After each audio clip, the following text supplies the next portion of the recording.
Indonesia में 50 लाख मुस्लिम है, हिंदू की तादाद कोड में आ गई। वहाँ की जो मेधावती है, जो प्रधानमंत्री है, वो भी हिंदू बनी, वो अयोध्या के अंदर भी आई। तो पता है, तो ये है कि विश्व के अंदर इंडोनेशिया जल्दी ही हिंदू देश बनने वाला है। जो चौहान वंश के लोग हैं, वो बड़ी मात्रा में मुस्लिम मानसिकता के, और ये मुल्ला मौलवी वगैरह जो पड़े हुए हैं वहाँ, बाहर से आए हुए हैं, ये उनको पक्का करने की कोशिश करते हैं, इस्लाम का पक्का करने की कोशिश। तो अभी भी उन लोगों ने अभी उनकी जो स्त्रियां हैं, उन्होंने बुर्का पहनना स्वीकार नहीं किया, लेकिन वो जो महिलाएं हैं उन्होंने स्वीकार नहीं किया। उन्होंने कहा हम तो राजपूत है, हमारा तो देश है, हमें नहीं पहनते। वैलेंटाइन डे का एक अभद्र प्रदर्शन युवक युवती है वो करते, वो प्यार का धंधा प्रदर्शन, तो ये हमारी संस्कृति में नहीं है। संगठन को छोड़ के आपके भारतीय जनता पार्टी में कितने लोग हैं? उमा भारती गई, कल्याण सिंह जी गए, फिर बलराम मीडिया गए और गए, उनका क्या असर हुआ? एक दौर में जब नाम सुनते थे हम बजरंग दल का, विश्व हिंदू परिषद का, तो कुछ बड़े नाम राष्ट्रीय स्तर के जो दिखते थे और अपने आप में हम कह सकते हैं कि लोगों को आकर्षित करते थे। विनय कटियार एक नाम हुआ करता था, एक नाम अशोक जी सिंघल का होता था, एक नाम होता था प्रवीण भाई तोगड़िया का। प्रवीण भाई तोगड़िया को लेकर क्या कहेंगे? कहाँ है इस समय आजकल? कहीं कोई चर्चा में नहीं, कोई खबरों में नहीं। हिंदवः सोदरा सर्वे न हिंदू पतितो भवेत्, मम दीक्षा हिंदू रक्षा, मम मंत्र समानता। राष्ट्रीय स्वयंसेवक संघ और उससे जुड़े हुए तमाम संगठन इस मंत्र को ध्येय मंत्र मानते हैं, इसे ध्येय वाक्य मानते हैं। और चूंकि 1925 में जो बीज रोपा गया, उसके मूल में कहीं ना कहीं भाव था हिंदू समाज का संगठन। अलग अलग जातियों में, वर्गों में बटे हुए समाज को एकत्रित करने का भाव यदि इस प्रकार से आता है कि हम सभी सहोदर भाई हैं, तो आखिर इससे बेहतर क्या हो सकता है।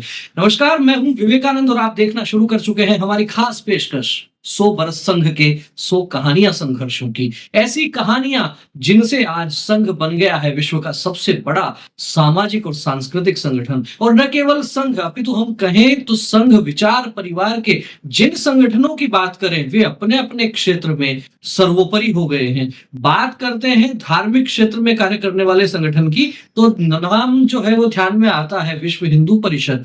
विश्व हिंदू परिषद के नाम से आपको ध्यान में आ रहा होगा अयोध्या का आंदोलन। जी हाँ, उस आंदोलन की परिणति के रूप में अयोध्या में भगवान श्री राम लला विराजमान और उनका अद्भुत भव्य मंदिर, पूरा विश्व आज वहां आता है दर्शन करने के लिए। लेकिन मूल में क्या था? मूल में था वही मंत्र एकता का, वही मंत्र सामाजिक समरसता का, वही मंत्र माता भूमि पुत्रो अहम पृथिव्या का। तो संघ की ये जो 100 वर्ष की यात्रा है, कितने संघर्ष हैं, कितनी कहानियां हैं, उन्हीं में से कुछ कहानियों को जानने का आज हम प्रयास करेंगे। हमारे साथ में है आज विश्व हिंदू परिषद की केंद्रीय प्रबंध कार्यकारिणी के सदस्य, संघ के वरिष्ठ प्रचारक श्रीमान जुगल किशोर जी। आपका बहुत बहुत स्वागत है हमारे इस कार्यक्रम में। सबसे पहले जानना आपसे ये चाहेंगे, अभी चूंकि आपके पास जिम्मेदारी विश्व हिंदू परिषद की है, तो विश्व हिंदू परिषद की स्थापना कैसे हुई, किन परिस्थितियों में हुई, कब हुई?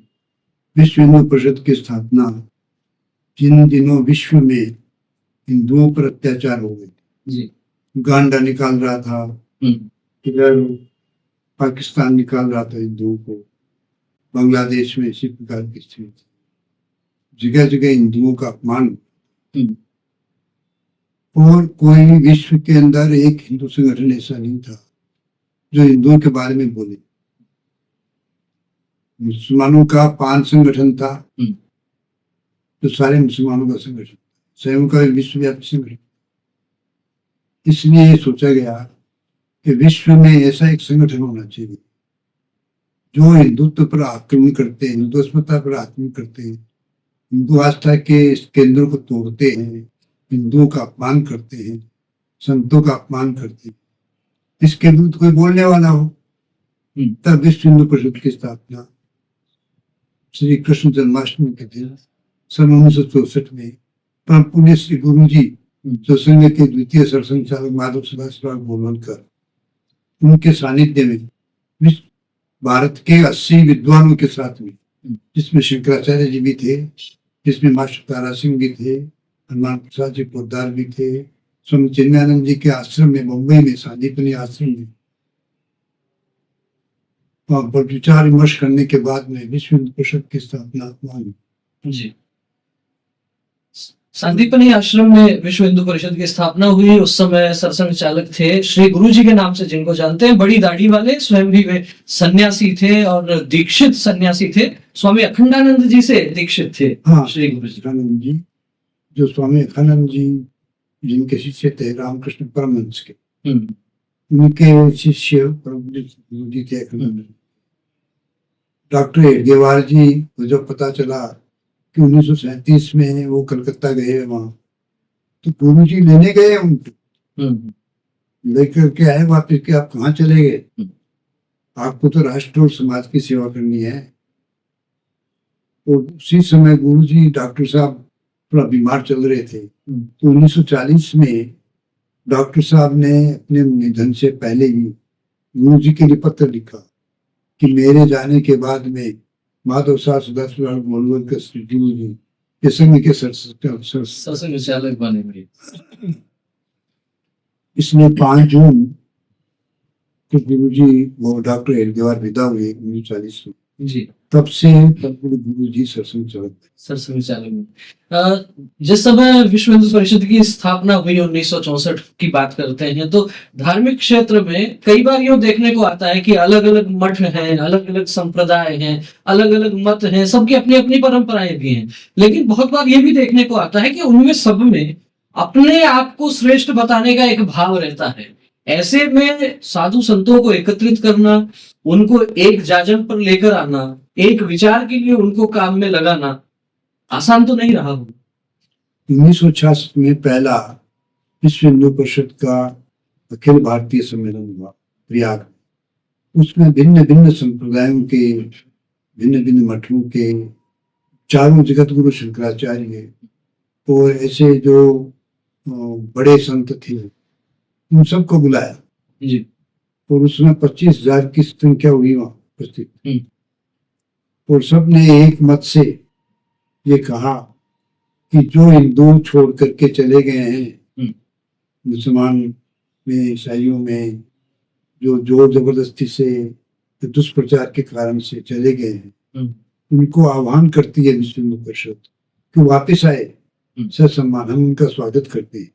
ये पहला प्रस्ताव वहां पारित हुआ 66 में, 1966।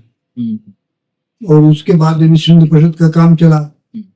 तो विश्व हिंदू परिषद ने 1966 में ही 67 में एक गोरक्षा आंदोलन किया 7 नवंबर 1966 को, जिसमें गोलियां चली, आपको पता होना चाहिए। करपात्री जी महाराज का नाम आता है, उसी आंदोलन की बात करते हैं। उसी आंदोलन की बात कर रहे हैं।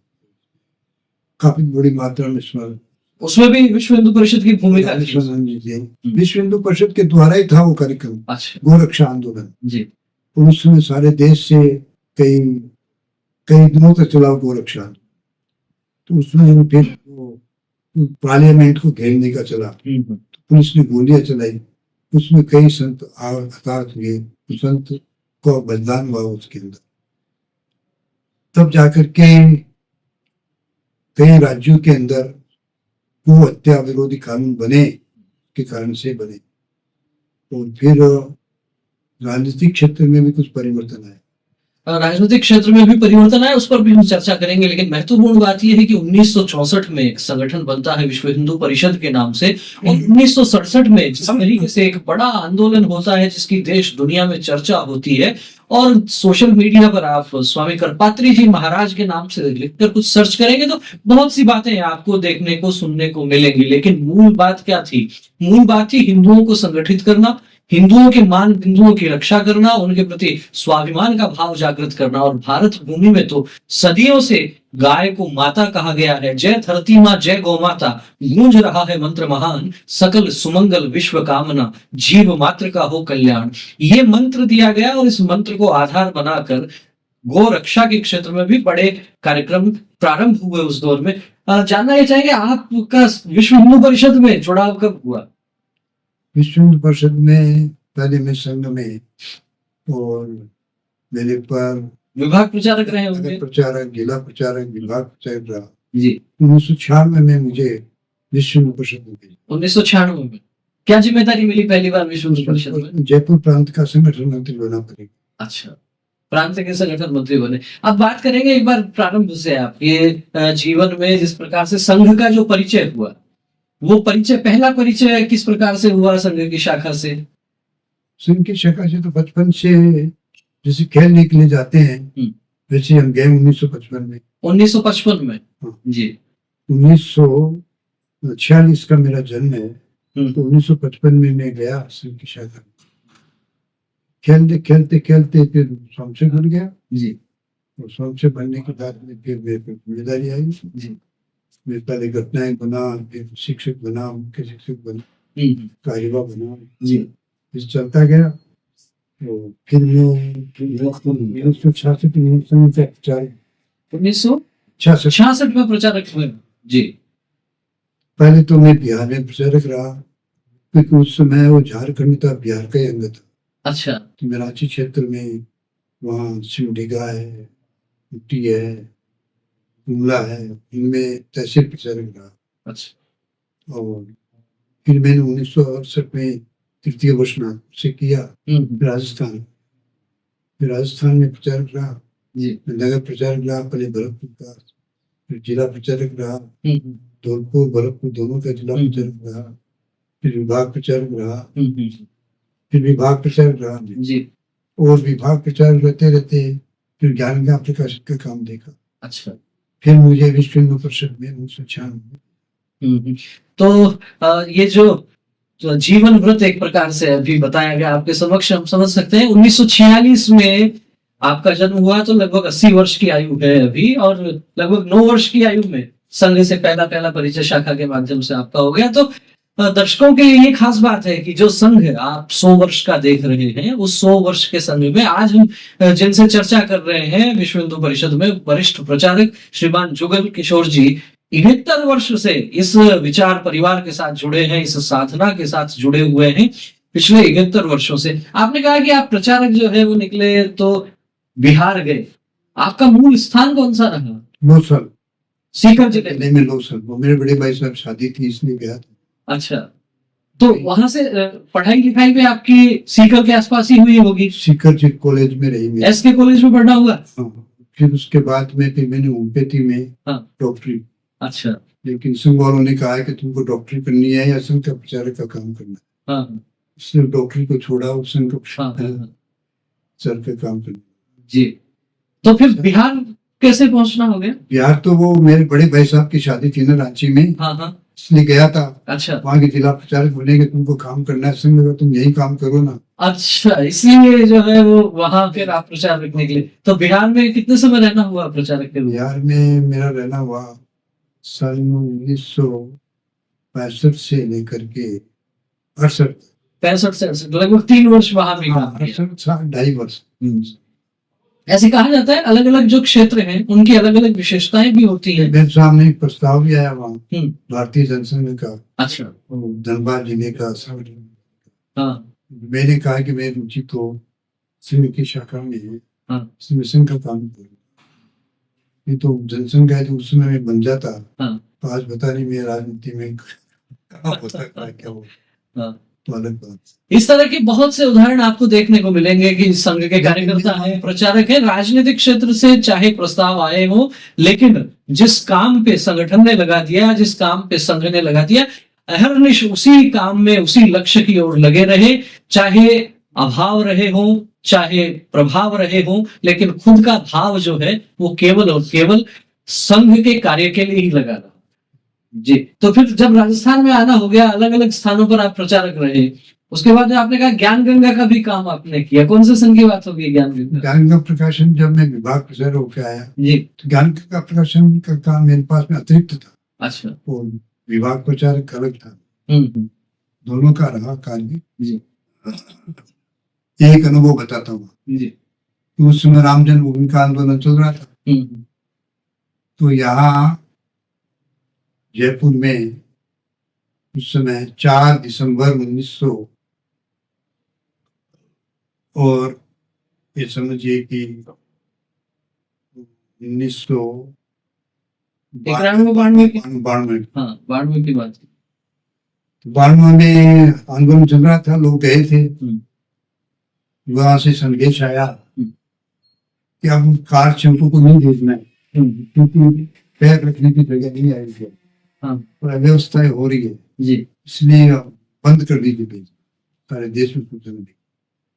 तो यहाँ भी यही सूचना, उसमें अस्थिमल जी हमारे प्रांत प्रचारक थे, हाँ क्षेत्र प्रचारक थे, तो वहाँ स्टेशन पर 401 कांस्टेबल आ गए थे, जयपुर जिले के विशेष, इसमें दिनेश जी भी थे, मेरा आ गए थे। तो बड़ा जोश खरोश था उस समय कि सौगंध राम की खाते हैं, मंदिर वही बनाएंगे। बड़े बड़े नारे लग रहे थे जय श्री राम के।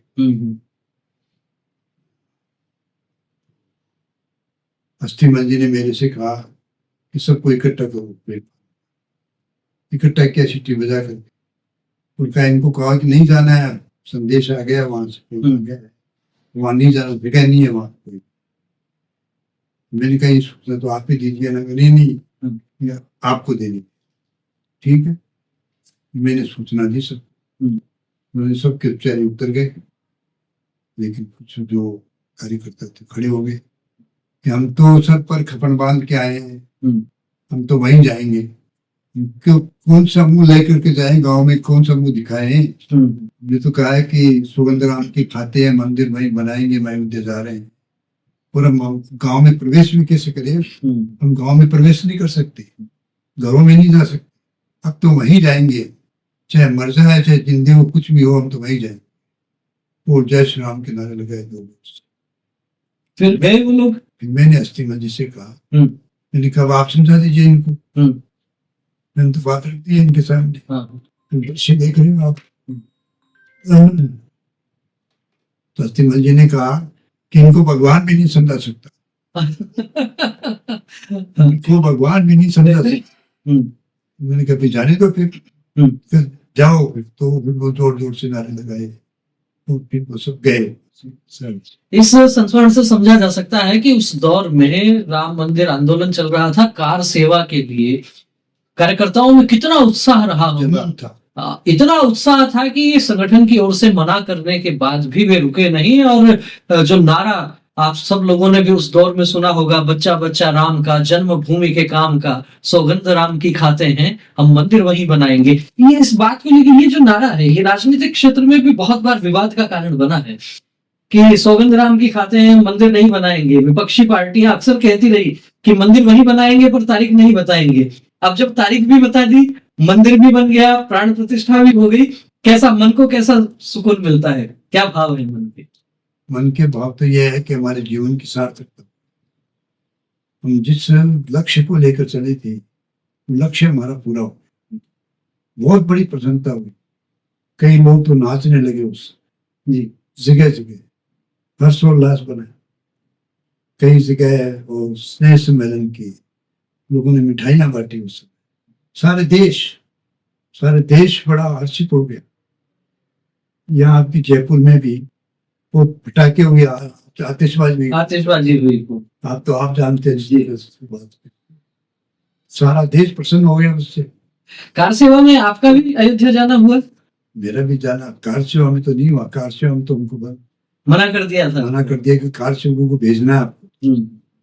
लेकिन मैं 22 जनवरी को 2024 को उस कार्यक्रम में जरूर था, प्राण प्रतिष्ठा, उस कार्यक्रम में जाना हुआ, उसमें कार्यक्रम मेरा जाना हुआ, जिसमें 10,000 लोग थे लगभग जी, और सारा मीडिया और सारे संत है, सेलिब्रिटीज है। अशोक जी सिंघल की स्मृति आई होगी उस समय तो दिमाग में, जब वो प्राण प्रतिष्ठा हो रही थी, तो जिस विषय को लेके, और जब भी कभी याद करते हैं राम मंदिर का प्रसंग, तो वो चित्र जो है वो आंखों के सामने आता है कि अशोक जी सिंघल के सिर पे शायद कोई पत्थर लगा था और खून बह रहा था। कुछ स्मृति आई होगी आपको भी? बिल्कुल। अशोक जी तो इसके पुरोधा थे, और अशोक जी के स्वप्न को साकार किया संघ के संशय को विशेष। और अशोक जी बिना देखे 2017 में चले गए। तो भी भगवान की मर्जी थी। अशोक जी के दिल में था ये कि राम मंदिर जरूर बने। निश्चित रूप से इसीलिए इतना बड़ा आंदोलन जो है वो बना, और उस आंदोलन में खास बात ये रही कि जिस बात से मैंने इस एपिसोड को प्रारंभ किया कि जाति पाति का कोई भेद नहीं, कोई भाव नहीं, पूरे देश को एक सूत्र में पिरोने का यदि कोई काम करता है तो वो काम होता है राम के नाम से। और राम का जो है नाम, वो ऐसा लोग कहते हैं अपनी अपनी कथाओं में भी कि राम से बड़ा राम का नाम, और बहुत से लोग कहते हैं कि राम के नाम से बड़ा राम का काम। वो काम संघ के कार्यकर्ता, विश्व हिंदू परिषद के कार्यकर्ता निरंतर करते रहे हैं। इसके पहले आपातकाल में भी, उस समय भी आप प्रचारक थे, आपातकाल के समय पर भी, उस समय का भी कोई प्रसंग ध्यान में है? सुनाऊंगा मैं, लेकिन इसमें एक बात ये कि जो कामेश्वर चौपाल था, जी, दलित था, उसके हाथों से ही राम मंदिर का शिलान्यास हुआ 1989 में। जिस बड़े बड़े संत थे उनके किसी ने नहीं करवाया, कामेश्वर चौपाल को ही अधिकार दिया। जी, तो ये बहुत बड़ा परिवर्तन हुआ हिंदू सोदरा सभ्यता। आपातकाल के सब छोड़ने में कहूंगा कि मैं अंडरग्राउंड रहा। उस समय कहाँ से प्रचारक आप? 75 में भरतपुर में था। भरतपुर में विभाग प्रचारक हो गए थे? हाँ, विभाग 2 जिलों का प्रचारक था। अच्छा। भरतपुर। तो उस समय मेरे को पकड़ा पुलिस ने और ले गए जेल में। अच्छा। मैंने जेल में जाते ही भारत माता की जय हो, वंदे मातरम। कहाँ भरतपुर जेल में रहना हुआ? भरतपुर जेल में सोलेस्ट्री सेल में रहा, इसमें डकैतों को डाला जाता। अच्छा। उन्होंने कहा कि ये तो बड़ा क्रांतिकारी दिखता है, और यही सारा मूल दिखता है। तो और कौन कौन थे आपके साथ उस समय जेल में? जेल में तो बहुत लोग थे।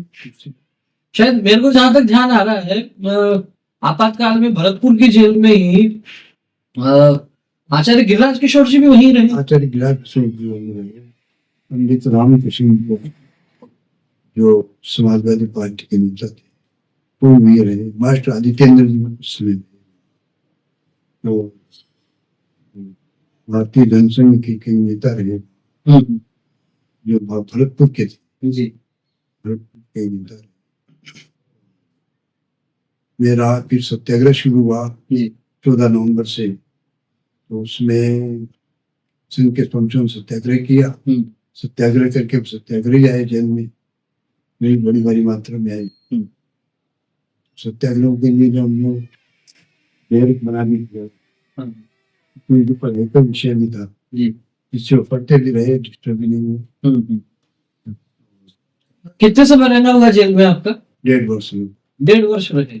उसके बाद में फिर जब आपातकाल हटा और फिर जब चुनाव हुए, उस दौर में जब सत्ता परिवर्तन भी हुआ, बहुत सारी चीजें बदली और राजनीतिक क्षेत्र में भी चीजें बदली, लेकिन साथ ही साथ संघ के कार्यकर्ताओं ने जिस प्रकार से वो आंदोलन किया, दर्शकों को ध्यान में होगा, तमाम मीडिया रिपोर्ट्स भी बताती है, अपने आप में एक अनूठा कालखंड था। और गिरफ्तारी बहुत लोगों की हुई होगी, अलग अलग संगठनों के लोग थे, राजनीतिक दलों के लोग थे, लेकिन एक रिपोर्ट ये बताती है कि उस समय जो गिरफ्तारी देने वाले लोग थे, जो सत्याग्रही थे, उनमें सर्वाधिक संख्या जो थी वो राष्ट्रीय स्वयंसेवक संघ के कार्यकर्ताओं की थी। अब बात करेंगे फिर से एक बार आपके बचपन की। जैसे 9 वर्ष की आयु में संघ की शाखा में जाना प्रारंभ हो गया, फिर पढ़ाई के साथ में धीरे धीरे जब मन में ये विचार बना कि संघ का प्रचारक बनना है, तो परिवार की कैसी स्थिति रही? क्या घर परिवार में बड़े जो भाई थे या माता पिता थे, उनको आपने बता दिया था कि मेरे को विवाह नहीं करना है,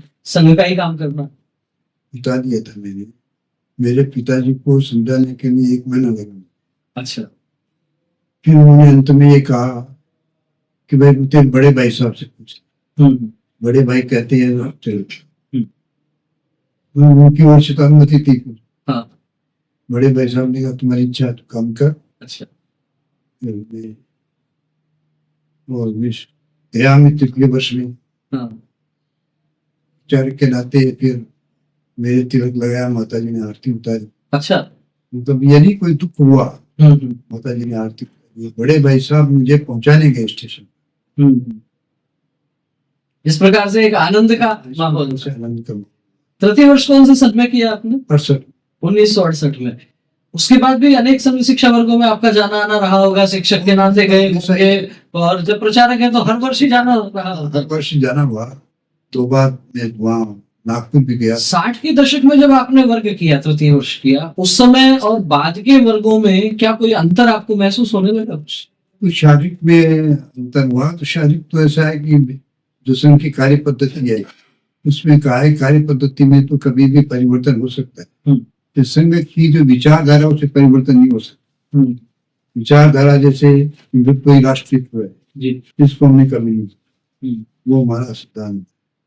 हमने कहा है कि तत्व के पुजारी है, व्यक्ति के पुजारी, व्यक्तिवाद के पुजारी नहीं, राष्ट्र के पुजारी, भारत माता की पुजारी। वो कभी नहीं बदला। व्यक्ति के नहीं रहे। व्यक्ति आता है जाता है, राष्ट्र तो हमेशा रहेगा, संस्कृति हमेशा रहेगी। उसके लिए हमारा समर्पण है। ये जो संघ के जो सिद्धांत है जी, राष्ट्रीय हिंदुत्व ही राष्ट्रित्व है, और हम व्यक्ति के नहीं राष्ट्र के पुजारी, इसके लिए काम करते हैं। हिंदुत्व ही राष्ट्रीयत्व है, ये मूल प्राण है संघ के विचार का। और जुगल किशोर जी का कहना है कि कार्य पद्धति भले बदल जाए, चाहे संघ जो है वो नेकर से पेंट की ओर आ जाए, चाहे अन्य कार्य पद्धतियां बदल जाए, चाहे आज्ञाएं बदल जाए, चाहे शाखा में अलग अलग प्रकार के कार्यक्रमों के बारे में कुछ परिवर्तन हो सकता है, लेकिन मूल विचार जो है वो विचार नहीं बदलने वाला है।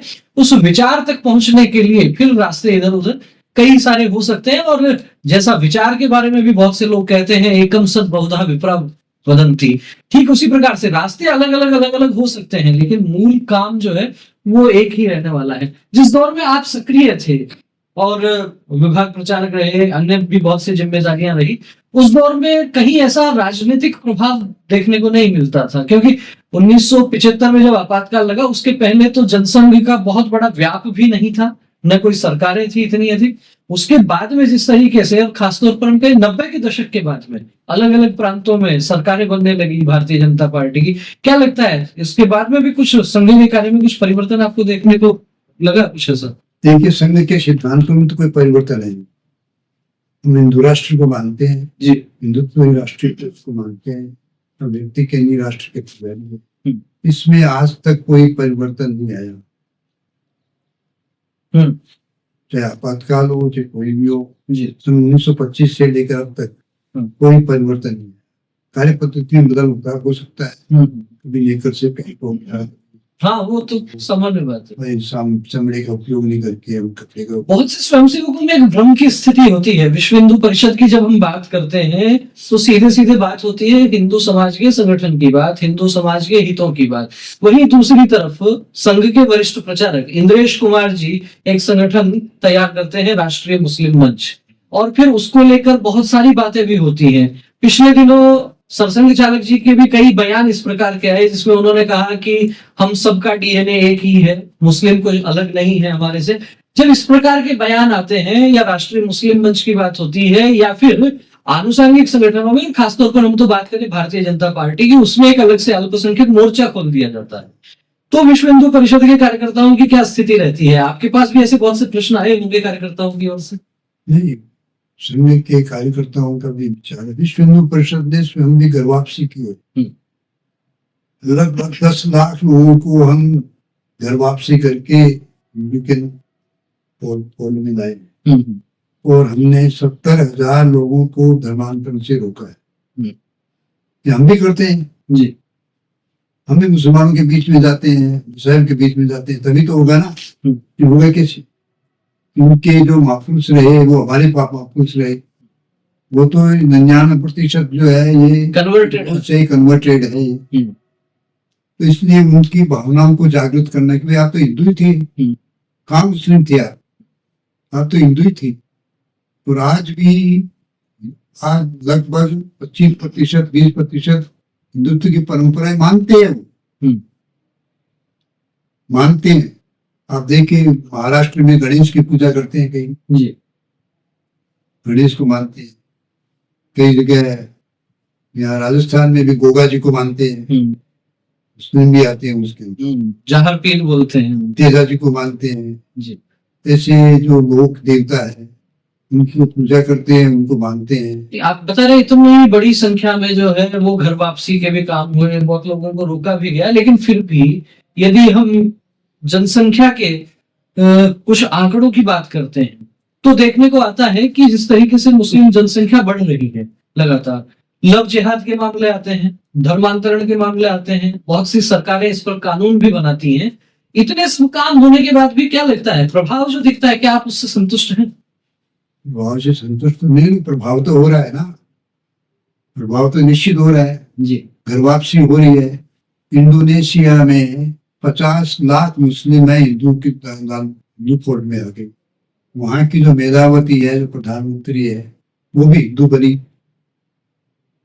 बनी, वो अयोध्या के अंदर भी आई, तो पता है। तो यह है कि विश्व के अंदर इंडोनेशिया जल्दी ही हिंदू देश बनने वाला है, ये बात मान ली। इंडोनेशिया जल्दी ही हिंदू राष्ट्र बनने वाला है, हिंदू देश बनने वाला है। अच्छा। वहां का देश में हिंदुत्व की छाप बड़ी तेजी से चल रही है।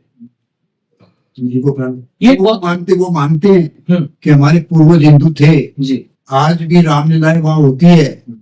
अपना जो वायुयान है उस गरुड़ नाम दिया हुआ है।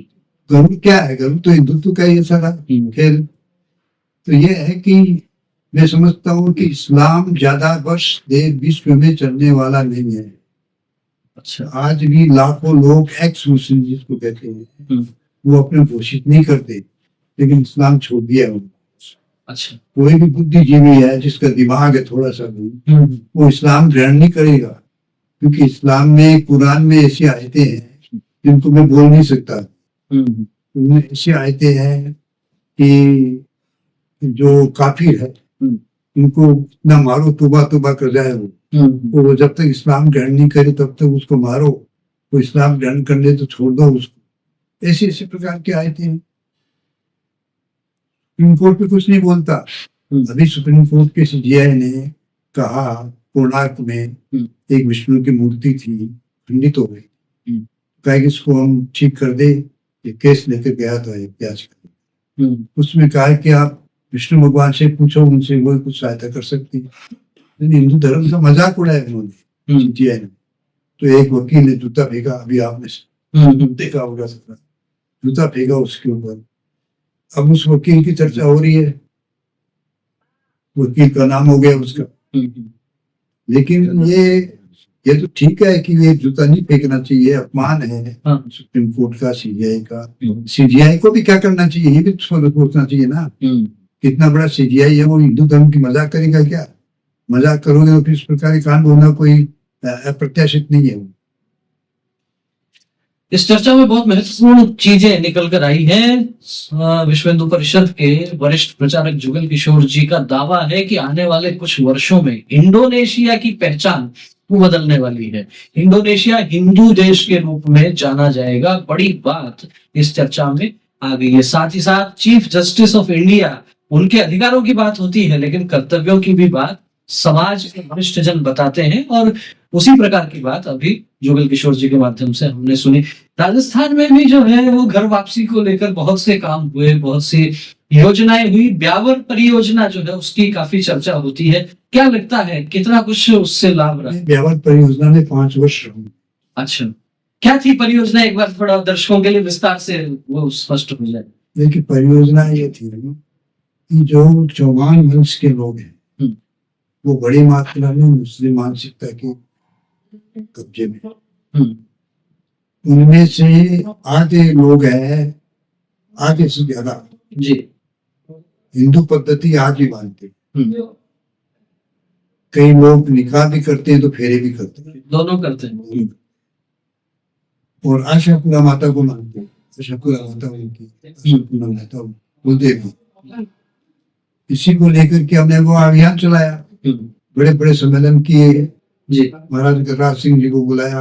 कौन से समय शुरू हुए ये अभियान? वहाँ ये अभियान तो हो गया 1963 से या 83 83 से 1983। मोहन जोशी ने पहला खड़ी खड़ी एक गांव है, हाँ। उसके पास उसमें पहला परावर्तन किया। वहाँ तो लगभग 3,000 लोगों ने परावर्तन किया। 3,000 लोग वापस आए। वापस। हम्म, वो कहते थे हम तो हिंदू भी है लेकिन मुसलमान बने हुए हैं, हिंदू स्वीकार नहीं करते। मैं इसी विषय पर आने वाला था। चौहान जो है, राजपूत है, वो स्वीकार नहीं करते कि ये हमारे उसमें आ जाए, ये स्वीकार नहीं करते। तो उनका कहना है भ्रष्ट हो गए, ये मांसाहारी हुए, गोमांस खाते हैं, निकाह करते हैं, वो करते हैं। लेकिन हमने उनके बड़े बड़े सम्मेलन किए और 80,000 लोगों को ब्यावर के आसपास के क्षेत्र में 80,000 काठात, चीता, मेहरात इन सबको हमने बनाया और आज उनमें से 10% मुश्किल से गए हैं वापस। बाकी सभी हिंदू बने हुए हैं, हिंदू परंपराएं मानते हैं, हिंदू त्योहार मानते हैं, हिंदू कहते हैं और हिंदू विवाह करते हैं हिंदू के अनुसार जी। और अब शादियां भी उनमें होने लग गई, क्योंकि बड़ा समाज आ गया उनका। मैं गया चुनाव में सर्वे के सिलसिले में राजा सिंह जी वहाँ के सांसद रहे लोकसभा के, 5 लोग। राजा सिंह जी रावत। राजा सिंह जी रावत ने अपने लड़के की शादी परामर्शित परिवार की लड़की से की। ये बड़ा उदाहरण है, ये बहुत बड़ा उदाहरण है कि हम अपने मंच पे गाते थे, वो आते थे, मूल रूप से आर्य समाजी थे वो, लेकिन ये स्वीकार करते थे, अपने लड़के की शादी की उनसे। शादियां तो होने लगी आजकल चौहानों में, और इन जो परावर्तित परिवार है इनकी लड़कियों से शादियां होने लगी है, लड़कों से लड़की। मैं मूल बात इसी बात पर आने वाला था। हालांकि मैं मेरा सर्वे के सिलसिले में, चुनावी सर्वे के सिलसिले में उधर जाना हुआ, मसूदा, ब्यावर, अजमेर। तो ये जो नाम अभी आपने भी जो लिए, चीता, मेहरात, काठात, ये जब नाम हमने पहली बार सुने तो हमें लगा कि आखिर ये कौन लोग हैं, इनकी क्या पहचान है। चीता, मेहरात, काठात, इस प्रकार के नाम हमने पहले कभी सुने नहीं थे। तो ये जो नाम है, क्या पहले से चौहान वंश के जो लोग के नाम है, गोत्र है उनके गोत्र है, ये चौहान वंश के ही गोत्र है, चौहान वंश के गोत्र। तो अभी भी यदि वो मान लीजिए धर्म परिवर्तन करके यदि उन्होंने इस्लाम स्वीकार कर लिया था, उसके बाद भी गोत्र वगैरह ये नहीं बदले उनके, इसी तरह वगैरह आज तक भी नहीं बदले हैं। गोत्रों को छोड़ करके शादियां करते हैं आज भी। और खासतौर पर और ये मुल्ला मौलवी वगैरह जो पड़े हुए हैं वहाँ, बाहर से आए हुए हैं, ये उनको पक्का करने की कोशिश करते हैं, इस्लाम का पक्का करने की कोशिश करते। तो अभी भी उन लोगों ने संभाल रखी है। उनकी जो स्त्रियां हैं उन्होंने बुर्का पहनना स्वीकार नहीं किया है, बुर्का नहीं पहनती स्त्रियां। उनकी टोपी जो होती है ना, वो टोपी ओढ़ना भी स्वीकार नहीं किया। टोपियां ओढ़ रहे हैं, वो हर कोई टोपी ओढ़ेगा तो 50 रुपए देंगे आपको मासिक। इस प्रकार के प्रलोभन दिए जाते। आप बुर्का पहनेंगे तो आपको 100 रुपए देंगे आपको मासिक। इस प्रकार का पैसा बांटने का भी उन्होंने काम किया जी। लेकिन वो जो महिलाएं हैं उन्होंने स्वीकार नहीं किया। उन्होंने कहा हम तो राजपूत है, हमारा तो वेश है, हम ये नहीं पहनते, वो पहना नहीं।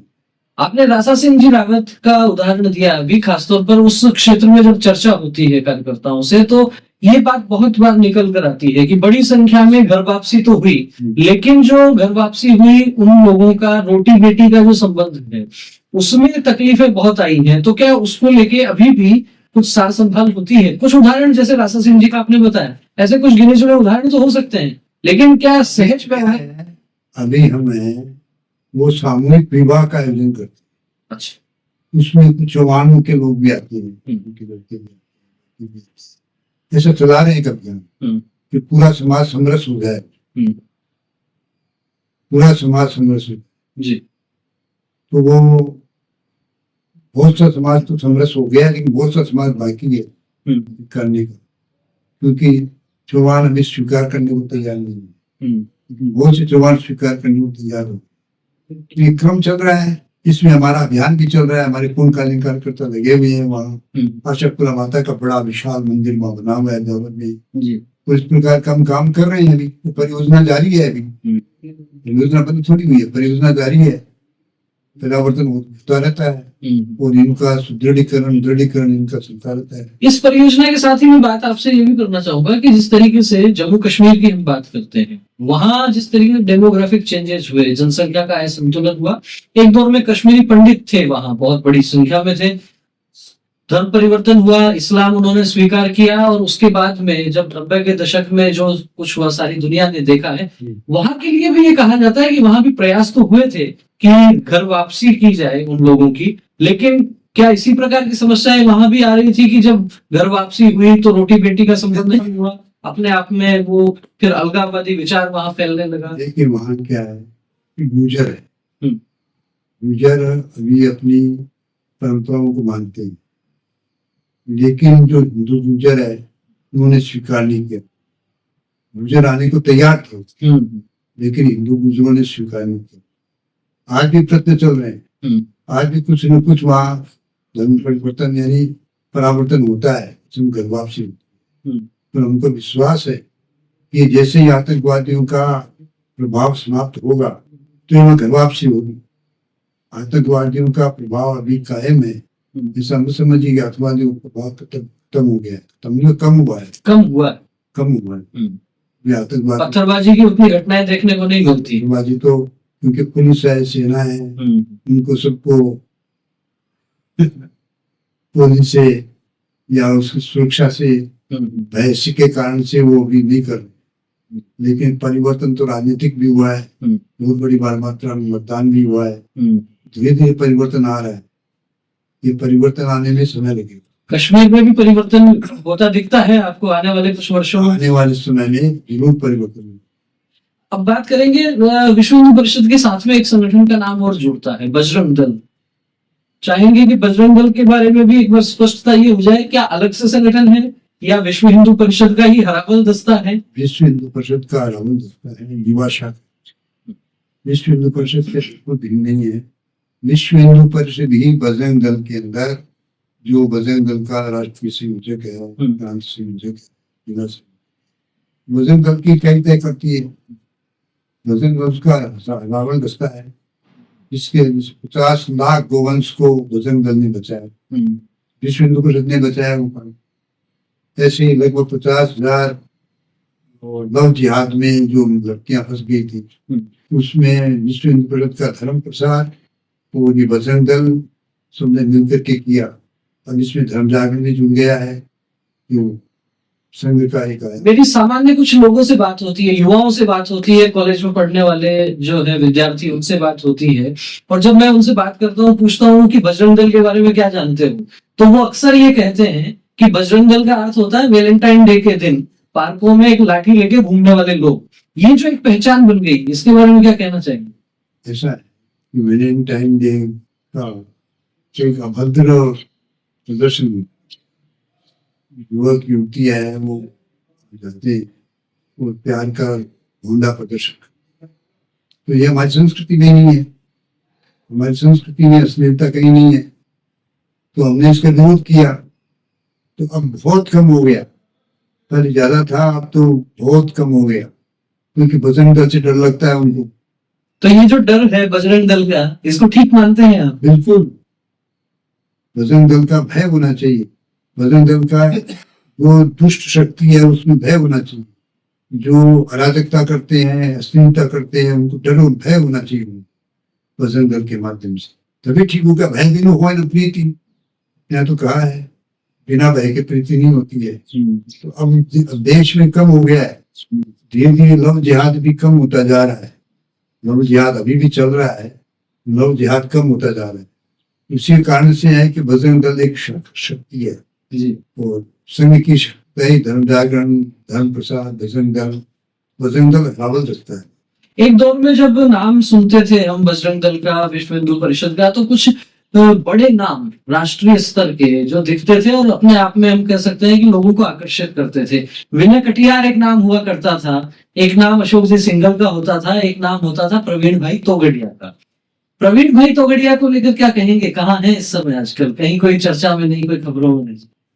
प्रवीण भाई तोगड़िया विश्व हिंदू परिषद के अध्यक्ष बनना चाहते, अध्यक्ष बनना चाहते थे, तो अध्यक्ष तो आम सहमति से बनते हैं, केंद्रीय कार्यकारिणी तय करती है, ऑफिसर तो नहीं मैं बैठूंगा, मेरा मेरा नाम होना चाहिए, ऐसी परंपरा नहीं है। हमारे यहाँ सर्वसम्मति से ही और सब पदाधिकारियों का चयन होता है। ये संघ में भी सर्वसम्मति से ही सरसंघ चालक वगैरह सरसंघ तो संस्कार नियुक्त करते हैं, हाँ, वो तो खुद तय करते लेकिन हैं। बाकी है जो सर्वसम्मति से होता है।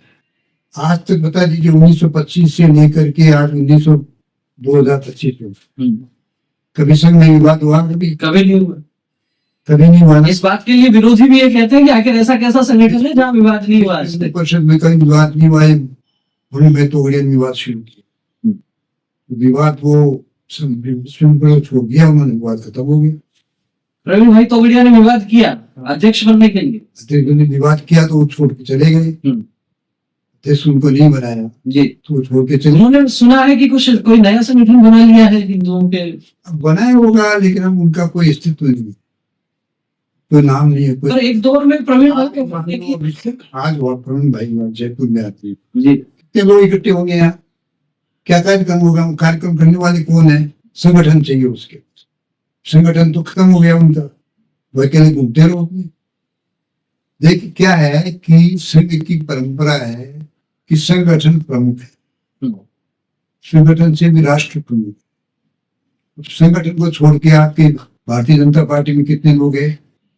उमा भारती गई, कल्याण सिंह जी गए, कल बलराज मीडियो गए, बोल गए, उनका क्या असर हुआ? कोई भी सफल नहीं हो पाया। वो कोई संगठन खड़ा कर पाए क्या? इसी प्रकार से संघ के माध्यम से खड़े किए गए जितने संगठन है वो उनके लिए संगठन प्रमुख रहता है। यदि कोई संगठन को छोड़ करके या तोड़ करके जाता है तो सफल नहीं होता। ऐसा इतिहास अब तक तो चल रहा है। पर प्रवीण भाई तोगड़िया के जो उद्बोधन होते थे, जो भाषण होते थे, युवाओं में एक प्रकार से ऐसा उत्साह, ऐसा ज्वार उत्पन्न करते थे। क्वालिटी तो थी, लेकिन क्या वो जो योग्यता थी वो महत्वाकांक्षा की बलि चढ़ गई? चल गया, महत्वाकांक्षा ही बन सकती। ये बहुत बड़ी महत्वपूर्ण बात जुगल किशोर जी के माध्यम से आई है कि संघ और संघ विचार परिवार से जुड़े हुए जितने संगठन हैं वहां संगठन प्रमुख है। कोई भी व्यक्ति यदि संगठन से बड़ा होने का प्रयत्न करता है तो कहीं ना कहीं उसका पराभव होना ये तय होता है। बहुत से राजनीतिक क्षेत्र के आपने उदाहरण भी प्रस्तुत किए, और बड़ी बात यह भी है कि संघ विचार के विरोधी भी ये मानते हैं कि आखिर कोई संगठन 100 वर्ष से लगातार चल रहा है और उसमें किसी प्रकार का कोई विवाद नहीं है कि आखिर कौन किस जिम्मेदारी तक पहुंचेगा। ये जो मैं बात कह रहा हूं जिम्मेदारी, ये शब्द अपने आप में बहुत महत्वपूर्ण है, क्योंकि झगड़ा वहां होता है जहां पद होता है, जहां जिम्मेदारी और दायित्व होता है वहां तो एक भाव ये भी होता है कि अपने से पीछे जो कार्यकर्ता खड़ा है उसको अगले वर्ष अपने से आगे किस प्रकार से लेकर आया जा सकता है। खैर ये अलग अलग प्रकार की चर्चाएं हो सकती है। जानना ये चाहेंगे कि संघ का काम करते करते, और जहां तक मैं समझ पा रहा हूं तो संघ के संस्थापक डॉक्टर हेडगेवार जी के अलावा जितने भी सरसंघ चालक हुए सबके साथ आपको काम करने का अवसर मिला है। उनकी सबकी कुछ न कुछ विशेष बातें भी होंगी, इतने बड़ी जिम्मेदारी का उन्होंने निर्वहन किया है। मैं चाहूंगा श्री गुरु जी से प्रारंभ करें। उनके व्यक्तित्व की कौन सी बात आपको सर्वाधिक प्रभावित करती थी? श्री गुरु जी के व्यक्तित्व की बात ये थी कि वो एक तो विद्वता में बहुत ऊंचे थे, भिन्न भिन्न विषय में विद्वान थे, हर विषय का सटीक उत्तर देते थे। और दूसरी ये बात थी गुरु जी का व्यक्तित्व इतना प्रभावी था। एक बार ये जो एक वीकली करके एक निकालते थे पत्रिका, खुशवंत सिंह, हाँ, बड़े पत्रकार बड़े हुए हैं जी। खुशवंत सिंह एक बार मिलने गए गुरु जी से, श्री गुरु जी से नागपुर में। अच्छा, नागपुर मिलने गए तो गुरु जी का सामान्य कमरा रहता उसी में थे। हाँ, भोजन हुआ, वो भी बैठे, खुशवंत सिंह भी बैठे, ये उन्हें भोजन। गुरु जी से उन्होंने पूछे, गुरु जी ने बात कर दिया, पर क्या अच्छा कैसे क्या है सभी ना अच्छा, बहुत आप अच्छा लिखती है। खुशवंत सिंह जी ने कुछ प्रश्न पूछे कि आप हिंदुओं के बारे में क्या विचार करते हैं? तो ये देश हिंदुओं का है, जिम्मेदार हिंदू है यहाँ जी, क्योंकि कोई भी देश में घटना हुई तो उसको ठीक कौन करेगा? हिंदू।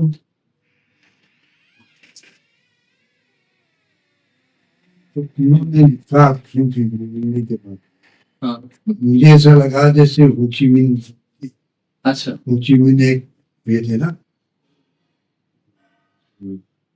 मार्क्सवादी थे वैसे अच्छा, होचीमिन। हम्म, तो किस राष्ट्र के थे, प्रमुख थे हम्म, का, ऐसा मुझे लगा।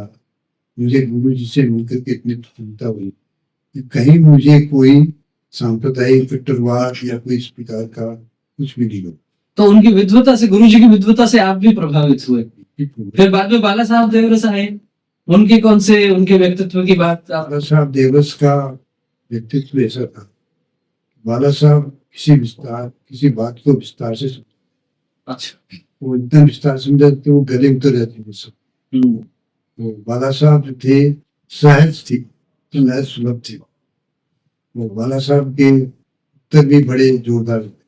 अच्छा, वो किसी भी समस्या का विश्लेषण है अपने तरीके से, बहुत अच्छी तरीके। आपको कोई संस्मरण ध्यान में आता है इनके साथ का? कभी उनके साथ में आपका प्रवास कहीं जाना आना हुआ हो, कभी उनके साथ में कोई व्यवस्थाओं में रहना हुआ हो, कुछ इस तरीके का? प्रभु गुरु जी का तो मुझे ध्यान आता है कि एक बार यहाँ जयपुर में राजा पार्क में संघ शिक्षा बंद था। गुरु जी उस समय बीमार थे तो गुरु जी बौद्धिक के लिए खड़े हुए। उसमें 104 बुखार थे। अच्छा, तो उनके पीछे एक कार्यकर्ता खड़ा था, गुरु जी कहीं गिर नहीं जाए। वे दुबले पतले थे, बात जानते हैं आप। हाँ, गुरु जी का बौद्धिक समाप्त। फिर गुरु जी को वो ले जाए, उनको वापस अपने कमरे में ले जाए। गुरु जी है उस 104 बुखार के अंदर भी, मतलब एक प्रकार से सुसंगत बौद्धिक दे रहे, इधर उधर भटके नहीं, बोल बौद्धिक दिया। मैं भी था स्कूल की कार्यक्रम। एक तो ये अनुभव आया। वैसे गुरु जी के साथ मेरा कभी प्रवास नहीं। अच्छा, ये जो बाला साहब देवरस है, वो जब भरतपुर आए थे, जी, जब मैं भरतपुर में प्रचार था, तब बाला साहब से साक्षात्कार हुआ, बातचीत हुई। बाला साहब ने पूछताछ की हमसे, किसी से मिल गए, क्या तुमसे कह रहे थे, क्या बताया हमने। जी, बाला साहब मेरे पसंद थे, कार्यक्रम भी बहुत अच्छा हुआ था। इन संस्मरणों से समझा जा सकता है कि संघ का कार्य कैसे आगे बढ़ा है। 104 डिग्री का बुखार, और फिर भी उसमें किसी को कुछ एहसास नहीं हो, किसी को महसूस नहीं हो, और अपनी जो जिम्मेदारी है उसका ठीक प्रकार से निर्वहन कैसे किया जा सकता है। इसीलिए मेरे को एक गीत की पंक्तियां ध्यान में आती हैं, करियो रगत रो देह, करियो रगत रो देह री बाती निश दिन बाली रे। तो रक्त को जो है वो जलाया, देह को बाती बना के, तब जाके संघ आज शताब्दी वर्ष मना रहा है। ऐसे अनेकों कार्यकर्ताओं ने जब अपने आप को अपना सर्वस्व न्यौछावर कर दिया, तब जाके संघ शताब्दी वर्ष मना पा रहा है। और उन्हीं महानुभावों में से एक श्रीमान जुगल किशोर जी के साथ हम चर्चा कर रहे हैं। बाला साहब तक की बात हो गई, उनके बाद में रज्जू भैया आए, और फिर रज्जू भैया के बाद सुदर्शन जी। उनसे संबंधित भी कोई बात आप बता पाएंगे? रज्जू भैया एक बार हमारे निवाई में संघ शिक्षा हुआ था, उस कार्यक्रम। रज्जू भैया का ये था कि उन दिनों में अस्वस्थ चल रहे, थोड़े से खाने पीने में विधि निषेध था उनके। अच्छा, कि वो विरस बिल्कुल नहीं लेते थे। बाकी आलू की सब्जी नहीं चाहिए थी। तो एक संशय के यहाँ हमने सब्जी बनवाई थी, उनकी सब्जी जैसे होती तोरे जी, उसको आने में देरी हो गई। तो बाला साहब देव से रोटी ली, वो रोटी नमक के साथ ही खाई। अच्छा, तो कोई सब्जी नहीं थी, वो सब्जी आई देरी से, तो नमक के साथ ही रोटी खाई। मतलब कितनी निष्प्रिय, और कोई नाराजी नहीं उनकी, उनके चेहरे पर कोई नाराजी नहीं थी, क्यों नहीं आए अभी तक, क्यों नहीं आया, अभी तक नहीं आया। तो रज्जू भैया जिस भी अवस्था में कोई भी कार्य हो, वो अवस्था स्वीकार थी कि कितने कष्ट, क्या कल्पना कर सकते हैं आप इतने बड़े संगठन के, और हम कहें सर्वे सर्वा इतने बड़े संगठन के प्रमुख, और उनका भाव किस प्रकार का है? यदि कोई सब्जी उनको चाहिए और वो नहीं आई, तो नमक के साथ रोटी खा सकते हैं, और फिर उसके बाद भी किसी प्रकार का क्रोध और गुस्सा ये नहीं है। क्यों? क्योंकि भीतर जो आनंद है, भीतर का जो देवत्व है, वो आपका स्वभाव वो तय करता है। छोटी छोटी जो चीजें हैं ये कोई मायने नहीं रखती। कारण क्या है? लक्ष्य बड़ा है, और अपना जीवन जिस लक्ष्य के लिए दे दिया है, फिर उसमें क्या अभाव और क्या प्रभाव, इन सब से परे जो हो जाते हैं लोग, शायद उन्हीं को गीता में स्थित प्रज्ञ कहा जाता है। और वो स्थित प्रज्ञ जो लोग होते हैं, उनके साथ वाले लोग जब उनको नजदीक से देखते हैं, तो उस व्यवहार के कारण ही लोग उनसे जुड़ते जाते हैं। अब आगे बात करेंगे। अभी इस समय जो सरसंघ चालक जी, एक अलग दौर चल रहा है। मोहन जी भागवत इस समय सरसंघ चालक हैं। 2014 से राजनीतिक क्षेत्र में भी बड़े बदलाव हैं, और समय समय पर बहुत सी चर्चाएं भी होती हैं, क्योंकि इस दौर में कश्मीर से अनुच्छेद 370 समाप्त हुआ।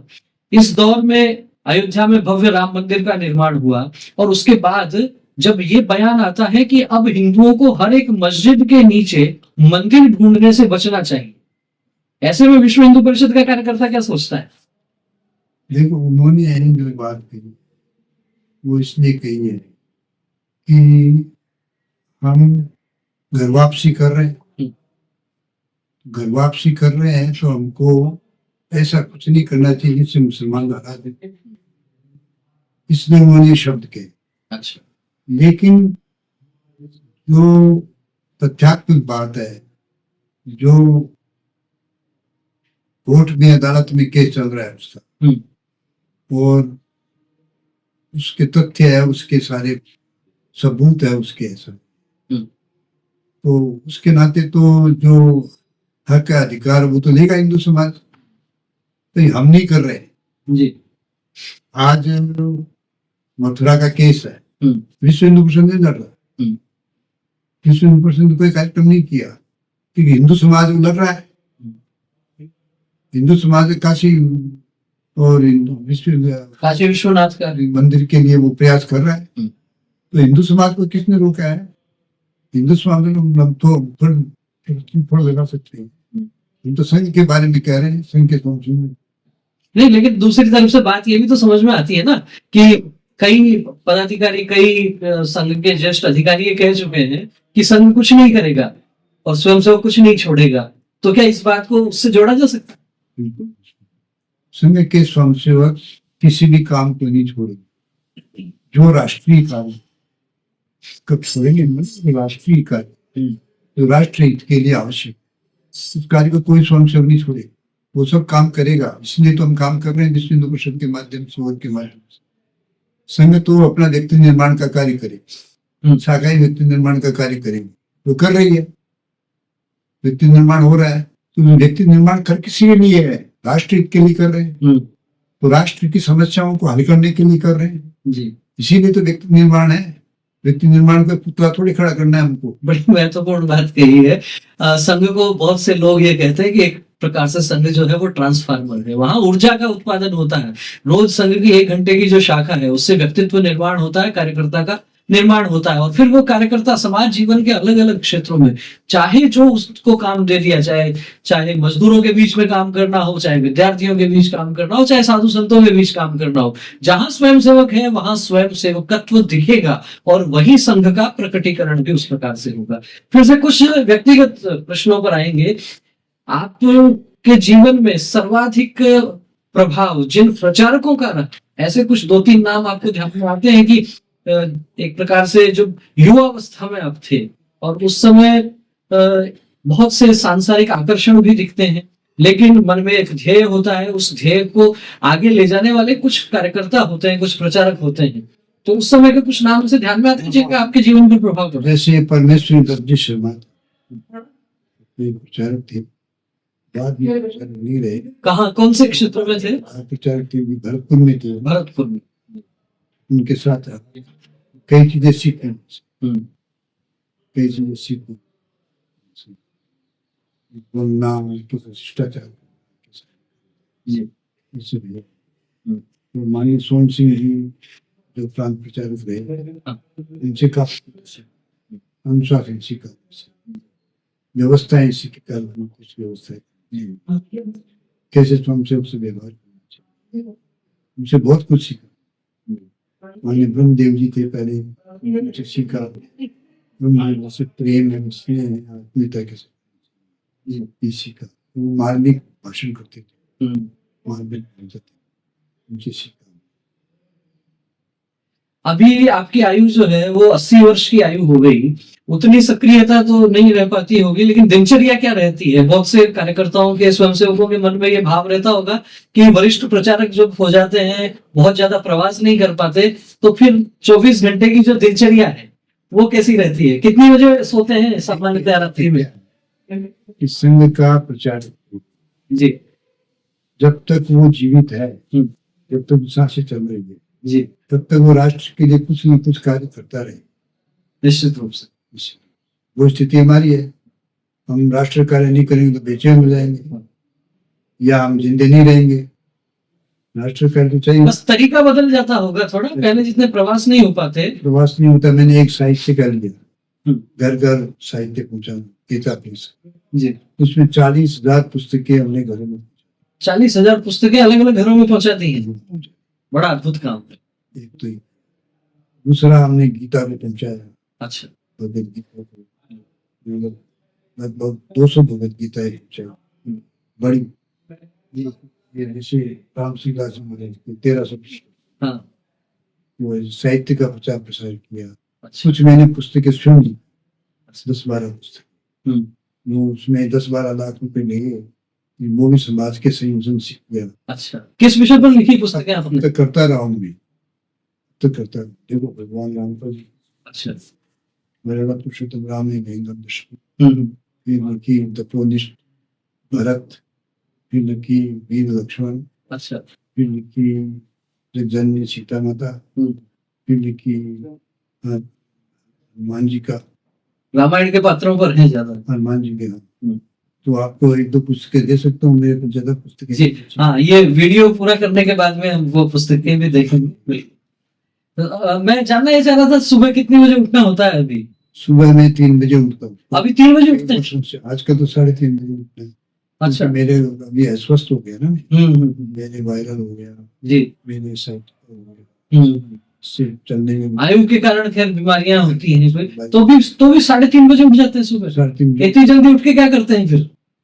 स्नान करता हूँ और करता हूँ, फिर पूजा पाठ करते हैं? फिर मैं पूजा पाठ करता हूँ 15 मिनट, अच्छा, माला फिरता हूँ 20 मिनट, फिर मैं पूरी गीता पढ़ता हूँ। अच्छा, गीता को मैंने जेल में कंठस्थ, अच्छा, 700 श्लोक पढ़ता हूँ आज।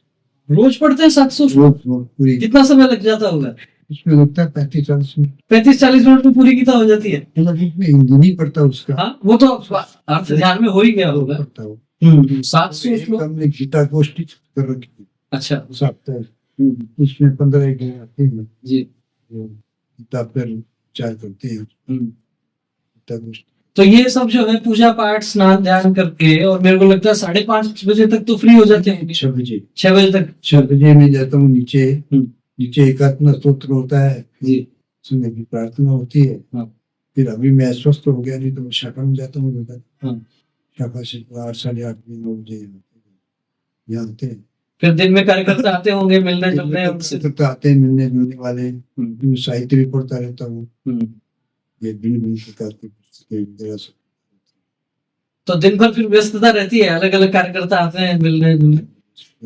तो कार्यक्रम होता है, या तो कार्यक्रम में जाता हूँ। वहां भी हाँ, मैंने देखा कई कार्यक्रमों में भी आपको, तो बराबर जाना आना लगातार रहता है।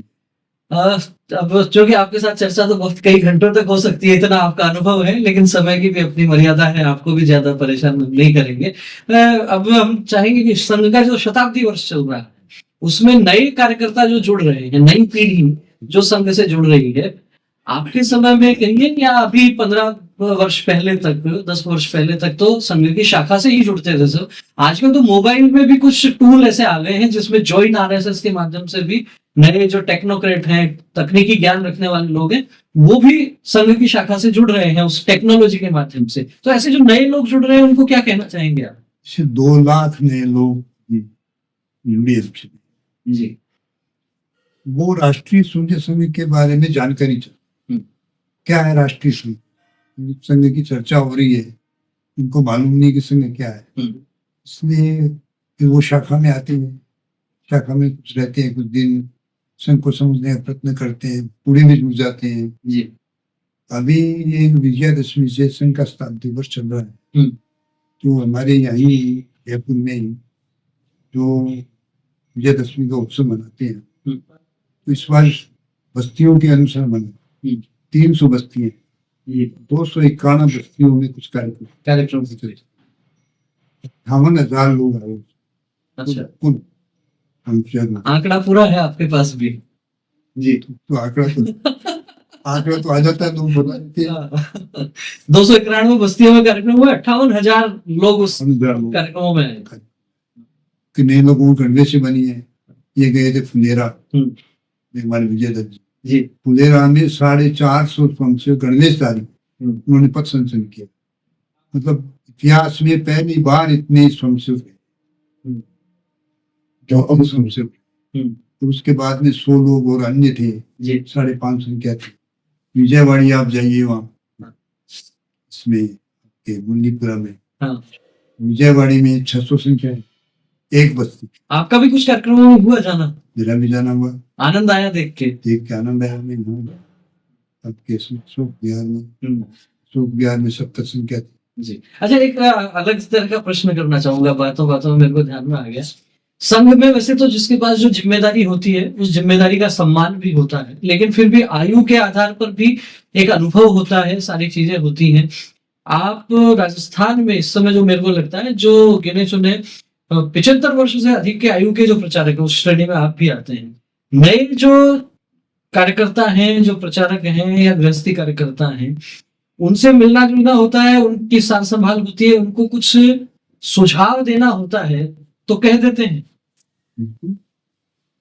सरलता से कह सकते हैं, ठीक से सुना जाता है। कई लोग आते हैं, घर से बातचीत करते हैं, सुनते हैं उनकी बात जी, उनका उत्तर भी देते हैं, वो समाधान भी करने का प्रयास करते हैं, जैसे होता ही रहता है। नहीं, संघ का काम चूंकि बहुत अधिक बढ़ गया है ना, तो व्यस्तता भी बहुत हो गई। एक दौर में संपर्क बहुत होता था, अब आज जो है मेरी पुराने कार्यकर्ताओं से जब बात होती है तो वे अक्सर लोग ऐसा कहते हैं कि अब पहले जितने प्रचारक पहले आते थे संपर्क के लिए या पहले कोई कार्यवाह आते थे, अब उतना संपर्क नहीं होता, फोन पर काम ज्यादा होने लग गया है।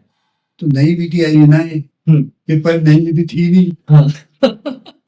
पहले के जमाने में कहा नई विधि थी, आजकल व्हाट्सएप सूचना व्हाट्सएप पे दे देते हैं, व्हाट्सएप पर सूचना दे देते हैं, पर उसमें व्हाट्सएप में उतना स्नेह नहीं दिखता ना। देखो ऐसा है कि आजकल संख्या ही बढ़ गई है ना व्हाट्सएप वालों की। भाई एक शाखा में 25 लोगों को व्हाट्सएप करते हैं, 25 लोग इधर बिखरे हुए हैं, से खास जाएगा, कितना समय लगेगा, उसको समय भी नहीं है उसके पास जी। तो ये नई टेक्निक आई है, उसको उपयोग कर रहे हैं, इसमें क्या आपत्ति है आपको? नहीं, कोई आपत्ति नहीं है, बस नई टेक्निक का उपयोग कर रहे हैं। नहीं, लेकिन संपर्क कम हो गया है ऐसा कहते हैं कई कार्यकर्ता। यदि संपर्क कम होता तो 58,000 संख्या कहाँ से हो जाती है?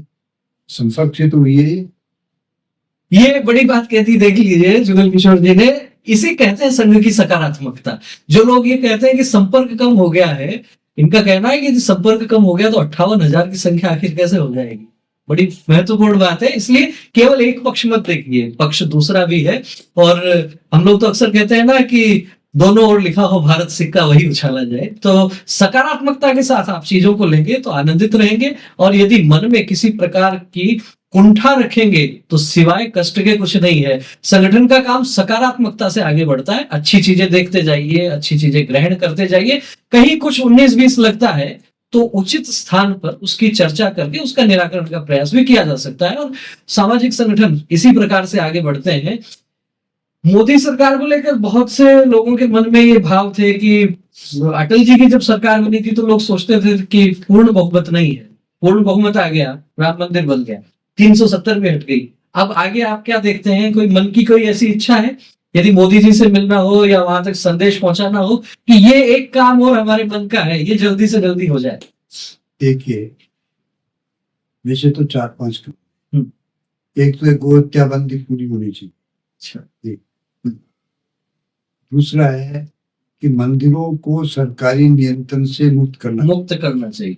दूसरा, तीसरा है कि संविधान की धारा 26 के अंतर्गत जो अल्पसंख्यकों के नाम पर छूट दे रखी है उनको शिक्षा देनी, वो हदीस पढ़ा सकते हैं, कुरान पढ़ा सकते हैं, जिहाद सिखा सकते हैं, बाइबल पढ़ा सकते हैं, ये कर सकते हैं, अपने धर्म का प्रचार प्रसार कर सकते हैं, धर्मांतरण कर सकते हैं, जो कोई रोक नहीं है।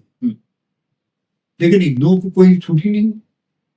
हिंदुओं के साथ भेदभाव कैसे किया, जबकि प्रियम्बल में लिखा हुआ है कि समानता सबके साथ होनी चाहिए। संविधान का नियम है कि समानता है, क्या समानता है, मुझे बताइए कि भेदभाव क्यों किया संविधान में, इसको समाप्त करना चाहिए। फिर जैसे अभी वक्फ बोर्ड का है, वक्फ बोर्ड का तो खैर सरकार ने कानून बनाया, वो चल ही रहा था, मैं कहना नहीं चाहता, लेकिन ये जो सरकारी जमीनों पर अधिकार कर रखे, जगह जगह मजारे बना रखी है, मस्जिदें बना रखी है, अनाधिकृत बना रखी है, इनको हटाना चाहिए। यदि हिंदुओं ने भी कुछ कर रखा है तो हिंदुओं को भी हटाना चाहिए। आप यानी ये सब समानता का व्यवहार चाहते हैं तो ये करना चाहिए। अभी एक समाचार आया, वक्त बोर्ड को यदि इतनी छूट दे दी गई कि वो जिस जमीन पर हाथ रख दे वो जमीन उसकी है, तो भारत तो गुलाम हो जाएगा, सारी जमीन ही उसकी हो जाएगी। एक मद्रास में गांव, तमिलनाडु में एक गांव था जी, उस पूरे गांव को कहा वक्फ बोर्ड ने कि सारी जमीन हमारी है, उसे मंदिर भी था कि मंदिर भी हमारा।